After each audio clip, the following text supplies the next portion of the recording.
દાળ ઢોકળી બનાવવા માટે સૌથી પહેલા તેલ થોડું ગરમ કરી લઈશું.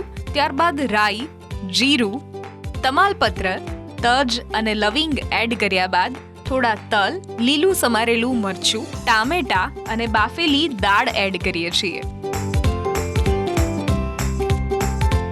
મરચું, ધાણા જીરું, હળદર એડ કર્યા બાદ બધું જ બરાબર મિક્સ કરી લઈશું.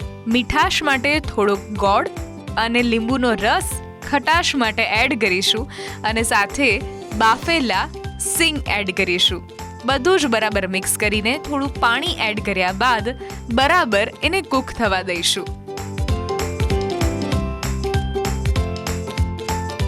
બાજુમાં હવે આપણે વણી રહ્યા છીએ રોટલી, એટલે આ તો થેપલાનો લોટ જે રીતે આપણે બાંધતા હોઈએ એ જ રીતે મસાલા નાખીને લોટ બાંધવાનો રહેશે અને ત્યારબાદ આ રીતે ઢોકળી બનાવવાની રહેશે.